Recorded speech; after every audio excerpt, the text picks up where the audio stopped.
Olá para cada um. Dessa vez eu disse certo. Pra quem não conhece, eu sou Rodolfo Vilar. Estamos aqui mais uma vez aqui para a Bodega Literária, dessa vez para falar sobre um autor chamado William Faulkner. Então, roda aí a vinheta que hoje tem discussão e uma boa indicação.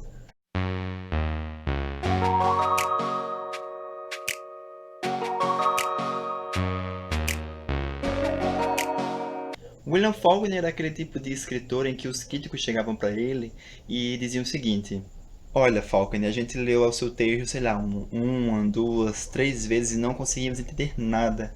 Como é que a gente faz então para poder entender sua obra? E ele respondia da seguinte forma: Ah, é só você ler uma quarta vez. Então foi assim, né, conhecendo essa frase lindíssima do Faulkner quanto às críticas que recebia, que eu conheci o autor através de um podcast que eu ouvi ultimamente, né, que eu ando ouvindo muitos podcasts ultimamente, e foi assim então que eu me interessei em ler o Faulkner, né, em saber o porquê esse autor é tão consagrado, assim, todo mundo comentava, né, assim, esse cara deve ser o cara, né, assim, que, então eu preciso ler. Então foi assim então que eu parei e li uma das suas obras, acho que maiores de todos os tempos, né? Sua Magnus Opus, que é O Som e a Fúria. O Som e a Fúria foi escrito por Faulkner lá pelos inícios do século XX, né? Ali pelo ano 1920 alguma coisa, né?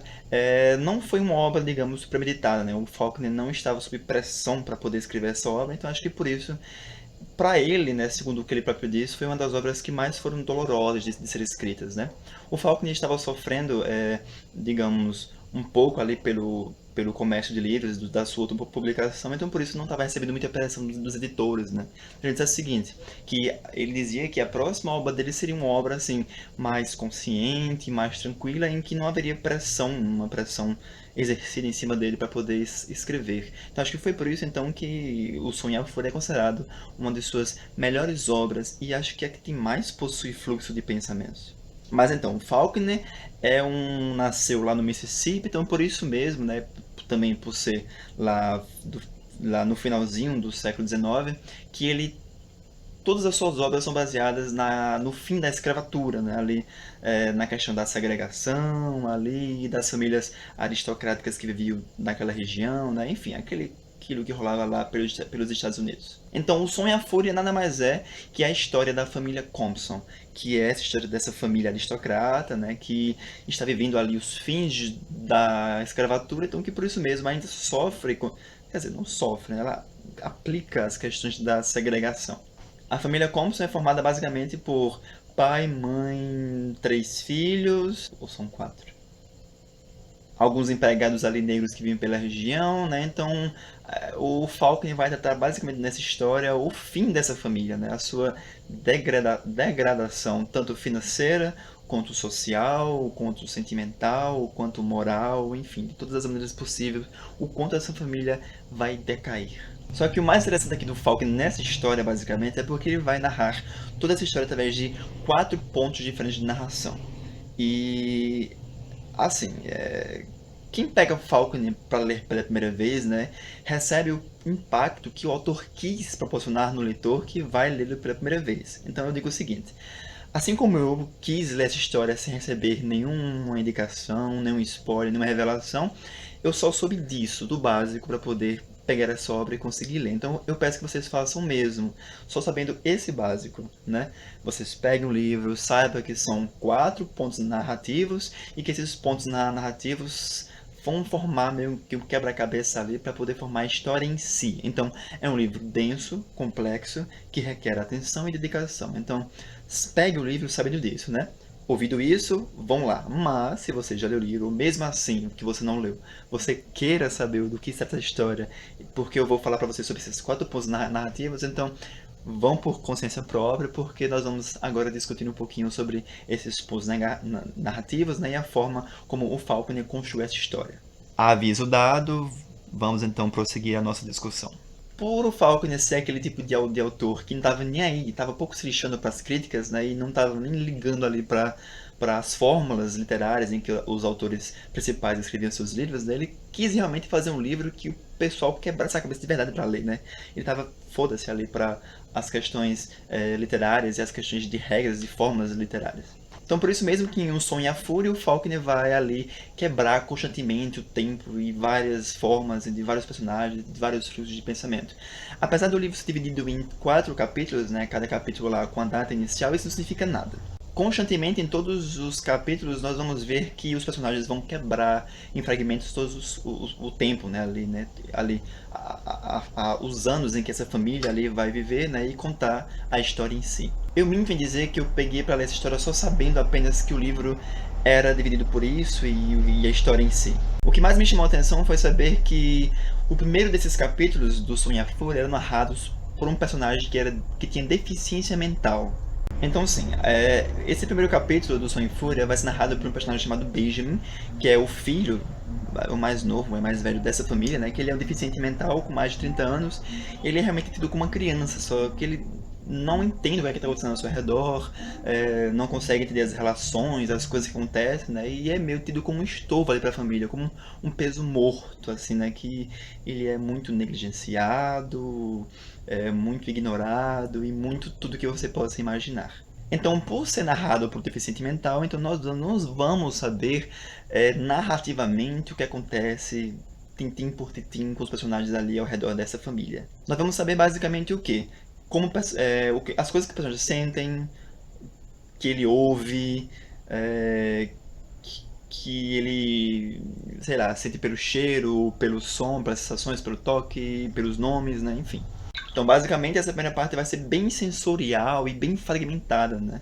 Para deixar isso bem claro, eu vou ler aqui um trecho dessa primeira parte que vai explicar basicamente o porquê, né? Que a gente vê que o livro é só bem sensacional, sensação mesmo.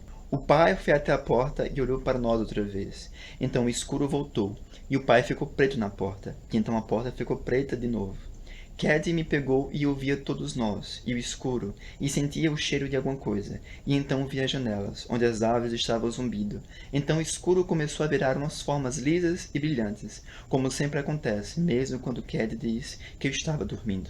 Como foi dito, né, através desse trecho, você percebe então que é mesmo o personagem narrando ali as questões de sentimentos e sensações que ele vai nos dizer ao redor, né? Só que de forma fragmentada, e a partir desses fragmentos é que nós vamos ali saber um pouquinho, né, o que acontece na família, os problemas que estão relacionados, né, e o quanto de estorvo esse Benjamin é para essa família Compson. Onde a própria família, né, o segrega, né, por ser um deficiente mental, tendo apenas a irmã do Benjamin, chamada Caddy, ou Candace, que vai ali tratá-lo com mais afeto, com mais carinho, né? Então a gente percebe então que o Benjamin sente muita falta em certos momentos da Caddy, né? O livro, essa parte do primeiro livro permeia muito ali a falta que o Benjamin sente da Caddy, né? Por ela não estar ali próximo dele, o protegendo e tudo mais. Em resumo, esse primeiro capítulo é exatamente uma história sendo narrada através de um deficiente mental, de um retardado. Daí então, né, tem o significado do título do livro chamado Som e Fúria, né, que segundo falam aí, né, que o título Som e Fúria é retirado de um trecho da peça Macbeth do Shakespeare, né, em que fala basicamente o seguinte: isso é eu estou aqui parafraseando. E a vida é como algo sendo narrado por um retardado, por um lesado, né, e que esses contrastes vão ser como som e fúria. Segundo dizem, né, o William Faulkner não fez isso proposital, essa ligação entre Shakespeare e a obra dele proposital, né? Mas diz ele que foi algo que veio assim do nada e que quando ele descobriu isso, ele realmente entendeu o quanto isso ficou significativo. Ok, Faulkner, vamos fingir que nós acreditamos nisso e vamos fingir que isso é arte, porque ficou legal. A segunda parte vai ser narrada através dos olhos do outro irmão, né, chamado Quentin, que sabemos logo de cara que esse garoto ali vai se suicidar. Sim, essa primeira parte, a segunda parte vai ser narrada através do Quentin, né? Também através de fluxos de pensamentos, em que ele vai estar narrando ali esse último dia de vida dele, né?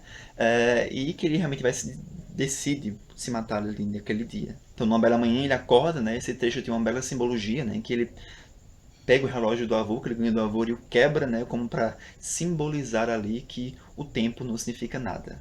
Um trecho bem curioso sobre isso tem aqui logo no início, que diz o seguinte: era o relógio de meu avô, e quando ganhei de meu pai, ele disse: Estou lhe dando o mausoléu de toda a esperança e todo desejo. É extremamente provável que você o use para lograr o reduto absurdo de toda experiência humana, que será tão pouco adaptado às suas necessidades individuais quanto foi as dele e as do pai dele. Dou-lhe esse relógio não para que você se lembre do tempo, mas para que você possa esquecê-lo por um momento de vez em quando e não gaste todo o seu fôlego tentando conquistá-lo. Porque jamais se ganha batalha alguma, ele disse. Nenhuma batalha sequer é lutada. O campo revela ao homem apenas sua própria loucura e desespero, e a vitória é uma ilusão de filósofos e nécios. Então, basicamente, nessa parte é isso. É uma pessoa que sabe que quer morrer e que quer aproveitar o máximo de tempo possível os restos de vida que ainda o sobram. Só que, nesse momento também, nós também vemos que há ali uma forte relação entre o Quentin e a irmã dele, a Caddy.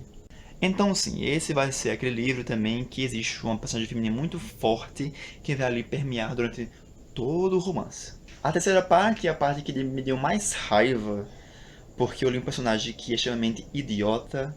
Sério, vocês vão sentir raiva do Jason. Então, essa terceira parte é narrada através dos olhos do Jason, que vai estar ali perseguindo a Quentin.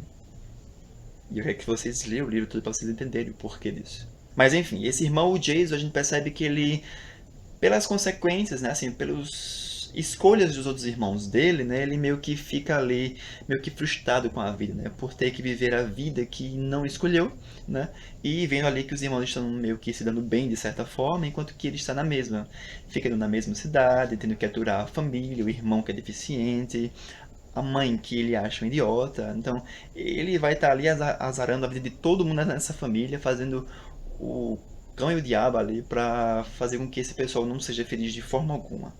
Então sim, vai haver momentos aqui em que você vai querer matar o Jason a qualquer custo. E mais uma vez tem a Cad ali no meio como uma simbologia da raiva que o Jason sente. A quarta parte é narrada através de um narrador onisciente, mas de uma perspectiva de uma criada da casa chamada Dulce, né? Essa personagem também que tem uma forte ligação entre todos os personagens, porque digamos que ela conhece cada um detalhadamente, né? E que digamos que esse final, por ser através dessa personagem e por ser através de um narrador onisciente, faz com que todas as outras partes se encaixem de uma forma em que você não tem noção do quanto você vai ficar louco de saber toda a história em si.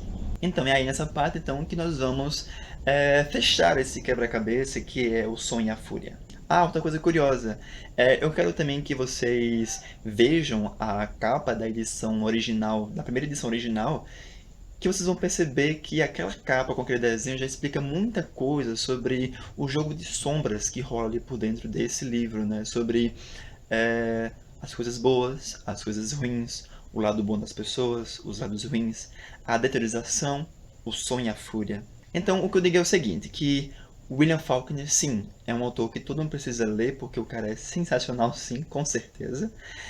Mas digamos que William Faulkner, por ser um autor que trabalha com fluxos de pensamentos, né, você às vezes vai se perder ali enquanto estiver lendo a história, então eu peço que vocês tenham paciência com a forma como vocês vão começar a ler essa história e vão começando a compreendê-la. Não, eu confesso que eu já li coisas muito piores do que O Sonho e a Fúria, né? Como, por exemplo, o Clarice Lispector ou